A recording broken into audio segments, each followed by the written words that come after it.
شروع اللہ کے نام سے جو رحمان و رحیم ہے۔ الف لام را، یہ آیات ہیں کتاب الہی اور قرآن مبین کی۔ بعید نہیں کہ ایک وقت وہ آ جائے جب وہی لوگ جنہوں نے آج دعوت اسلام کو قبول کرنے سے انکار کر دیا ہے، پچھتا پچھتا کر کہیں گے کہ کاش ہم نے سر تسلیم خم کر دیا ہوتا۔ چھوڑو انہیں، کھائیں پئیں مزے کریں اور بھلاوے میں ڈالے رکھے ان کو جھوٹی امید، ان قریب انہیں معلوم ہو جائے گا۔ ہم نے اس سے پہلے جس بستی کو بھی ہلاک کیا ہے اس کے لیے ایک خاص مہلت عمل لکھی جا چکی تھی۔ کوئی قوم نہ اپنے وقت مقرر سے پہلے ہلاک ہو سکتی ہے نہ اس کے بعد چھوٹ سکتی ہے۔ یہ لوگ کہتے ہیں اے وہ شخص جس پر ذکر نازل ہوا ہے تو یقیناً دیوانہ ہے۔ اگر تو سچا ہے تو ہمارے سامنے فرشتوں کو لے کیوں نہیں آتا؟ ہم فرشتوں کو یوں ہی نہیں اتار دیا کرتے، وہ جب اترتے ہیں تو حق کے ساتھ اترتے ہیں اور پھر لوگوں کو مہلت نہیں دی جاتی۔ رہا یہ ذکر تو اس کو ہم نے نازل کیا ہے اور ہم خود اس کے نگہبان ہیں۔ اے محمد، ہم تم سے پہلے بہت سی گزری ہوئی قوموں میں رسول بھیج چکے ہیں۔ کبھی ایسا نہیں ہوا کہ ان کے پاس کوئی رسول آیا ہو اور انہوں نے اس کا مذاق نہ اڑایا ہو۔ مجرمین کے دلوں میں تو ہم اس ذکر کو اسی طرح سلاخ کی مانند گزارتے ہیں۔ وہ اس پر ایمان نہیں لایا کرتے، قدیم سے اس قماش کے لوگوں کا یہی طریقہ چلا آ رہا ہے۔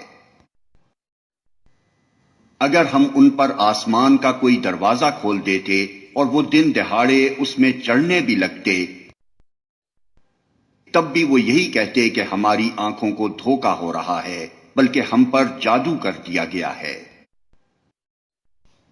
یہ ہماری کار فرمائی ہے کہ آسمان میں ہم نے بہت سے مضبوط قلعے بنائے، ان کو دیکھنے والوں کے لیے مزین کیا، اور ہر شیطان مردود سے ان کو محفوظ کر دیا۔ کوئی شیطان ان میں راہ نہیں پا سکتا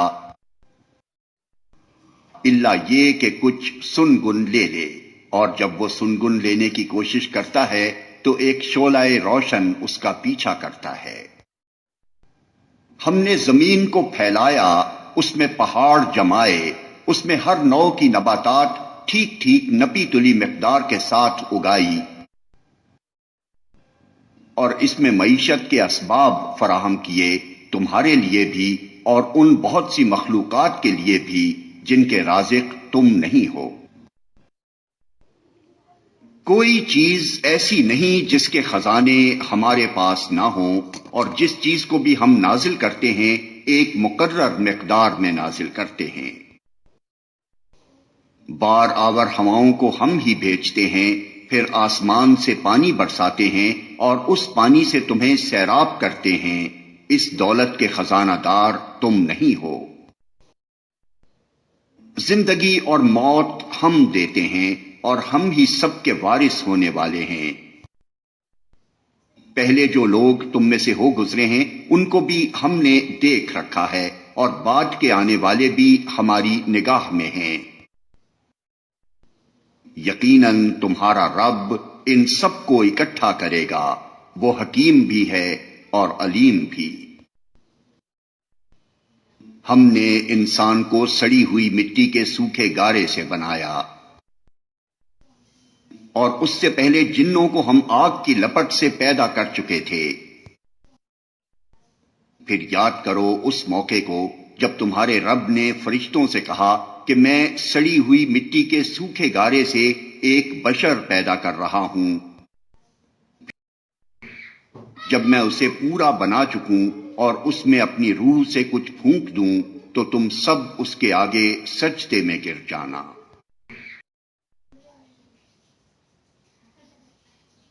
چنانچہ تمام فرشتوں نے سجدہ کیا سوائے ابلیس کے کہ اس نے سجدہ کرنے والوں کا ساتھ دینے سے انکار کر دیا۔ رب نے پوچھا، اے ابلیس، تجھے کیا ہوا کہ تو نے سجدہ کرنے والوں کا ساتھ نہ دیا؟ اس نے کہا، میرا یہ کام نہیں ہے کہ میں اس بشر کو سجدہ کروں جسے تو نے سڑی ہوئی مٹی کے سوکھے گارے سے پیدا کیا ہے۔ رب نے فرمایا، اچھا تو نکل جا یہاں سے، کیونکہ تو مردود ہے، اور اب روز جزا تک تجھ پر لعنت ہے۔ اس نے عرض کیا، میرے رب، یہ بات ہے تو پھر مجھے اس روز تک کے لیے مہلت دے دے جبکہ سب انسان دوبارہ اٹھائے جائیں گے۔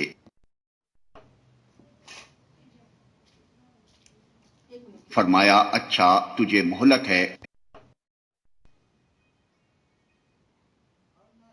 اس دن تک جس کا وقت ہمیں معلوم ہے۔ وہ بولا، میرے رب، جیسا تو نے مجھے بہکایا اسی طرح اب میں زمین میں ان کے لیے دل فریبیاں پیدا کر کے ان سب کو بہکا دوں گا۔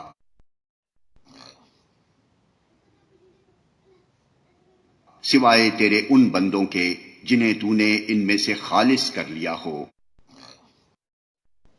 فرمایا، یہ راستہ ہے جو سیدھا مجھ تک پہنچتا ہے۔ بے شک جو میرے حقیقی بندے ہیں ان پر تیرا بس نہ چلے گا، تیرا بس تو صرف ان بہکے ہوئے لوگوں ہی پر چلے گا جو تیری پیروی کریں، اور ان سب کے لیے جہنم کی وعید ہے۔ یہ جہنم جس کی وعید پیروان ابلیس کے لیے کی گئی ہے،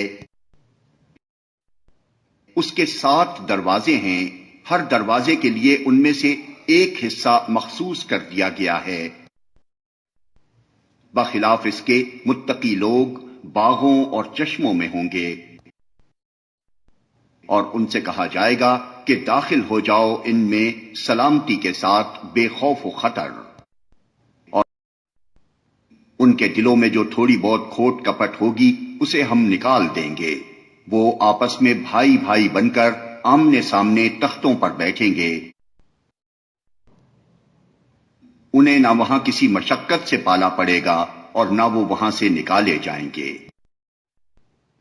اے نبی، میرے بندوں کو خبر دے دو کہ میں بہت درگزر کرنے والا اور رحیم ہوں،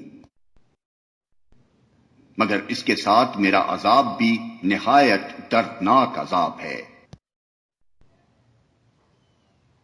اور انہیں ذرا ابراہیم کے مہمانوں کا قصہ سناؤ۔ جب وہ آئے اس کے ہاں اور کہا سلام ہو تم پر، تو اس نے کہا ہمیں تم سے ڈر لگتا ہے۔ انہوں نے جواب دیا، ڈرو نہیں، ہم تمہیں ایک بڑے سیانے لڑکے کی بشارت دیتے ہیں۔ ابراہیم نے کہا، کیا تم اس بڑھاپے میں مجھے اولاد کی بشارت دیتے ہو؟ ذرا سوچو تو صحیح، یہ کیسی بشارت تم مجھے دے رہے ہو؟ انہوں نے جواب دیا، ہم تمہیں برحق بشارت دے رہے ہیں، تم مایوس نہ ہو۔ ابراہیم نے کہا، اپنے رب کی رحمت سے مایوس تو گمراہ لوگ ہی ہوا کرتے ہیں۔ پھر ابراہیم نے پوچھا، اے فرستادگان الہی، وہ مہم کیا ہے جس پر آپ حضرات تشریف لائے ہیں؟ وہ بولے، ہم ایک مجرم قوم کی طرف بھیجے گئے ہیں، صرف لوط کے گھر والے مستثنی ہیں، ان سب کو ہم بچا لیں گے سوائے اس کی بیوی کے، جس کے لیے اللہ فرماتا ہے ہم نے مقدر کر دیا ہے کہ وہ پیچھے رہ جانے والوں میں شامل رہے گی۔ پھر جب یہ فرستادے لوط کے ہاں پہنچے تو اس نے کہا، آپ لوگ اجنبی معلوم ہوتے ہیں۔ انہوں نے جواب دیا، نہیں، بلکہ ہم وہی چیز لے کر آئے ہیں جس کے آنے میں یہ لوگ شک کر رہے تھے۔ ہم تم سے سچ کہتے ہیں کہ ہم حق کے ساتھ تمہارے پاس آئے ہیں، لہذا اب تم کچھ رات رہے اپنے گھر والوں کو لے کر نکل جاؤ اور خود ان کے پیچھے پیچھے چلو، تم میں سے کوئی پلٹ کر نہ دیکھے، بس سیدھے چلے جاؤ جدھر جانے کا تمہیں حکم دیا جا رہا ہے۔ اور اسے ہم نے اپنا یہ فیصلہ پہنچا دیا کہ صبح ہوتے ہوتے ان لوگوں کی جڑ کاٹ دی جائے گی۔ اتنے میں شہر کے لوگ خوشی کے مارے بےتاب ہو کر لوط کے گھر چڑھ آئے۔ لوط نے کہا، بھائیو، یہ میرے مہمان ہیں، میری فضیحت نہ کرو، اللہ سے ڈرو، مجھے رسوا نہ کرو۔ وہ بولے، کیا ہم بارہا تمہیں منع نہیں کر چکے ہیں کہ دنیا بھر کے ٹھیکیدار نہ بنو؟ لوط نے عاجز ہو کر کہا، اگر تمہیں کچھ کرنا ہی ہے تو یہ میری بیٹیاں موجود ہیں۔ تیری جان کی قسم اے نبی، اس وقت ان پر ایک نشہ سا چڑھا ہوا تھا جس میں وہ آپے سے باہر ہوئے جاتے تھے۔ آخر پاؤ پھٹتے ہی ان کو ایک زبردست دھماکے نے آ لیا اور ہم نے اس بستی کو تلپٹ کر کے رکھ دیا اور ان پر پکی ہوئی مٹی کے پتھروں کی بارش برسا دی۔ اس واقعے میں بڑی نشانیاں ہیں ان لوگوں کے لیے جو صاحب فراست ہیں، اور وہ علاقہ جہاں یہ واقعہ پیش آیا تھا گزرگاہ عام پر واقع ہے۔ اس میں سامان عبرت ہے ان لوگوں کے لیے جو صاحب ایمان ہیں۔ اور ایکا والے ظالم تھے، تو دیکھ لو کہ ہم نے ان سے بھی انتقام لیا، اور ان دونوں قوموں کے اجڑے ہوئے علاقے کھلے راستے پر واقع ہیں۔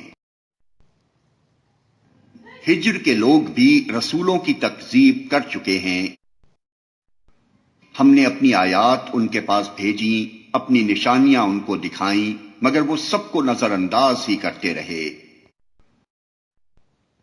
وہ پہاڑ تراش تراش کر مکان بناتے تھے اور اپنی جگہ بالکل بے خوف اور مطمئن تھے۔ آخر کار ایک زبردست دھماکے نے ان کو صبح ہوتے آ لیا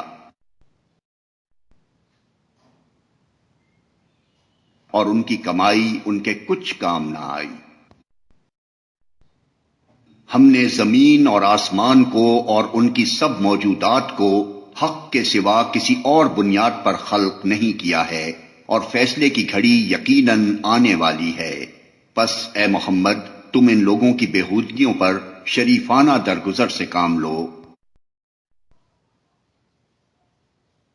یقیناً تمہارا رب سب کا خالق ہے اور سب کچھ جانتا ہے۔ ہم نے تم کو 7 ایسی آیات دے رکھی ہیں جو بار بار دہرائی جانے کے لائق ہیں، اور تمہیں قرآن عظیم عطا کیا ہے۔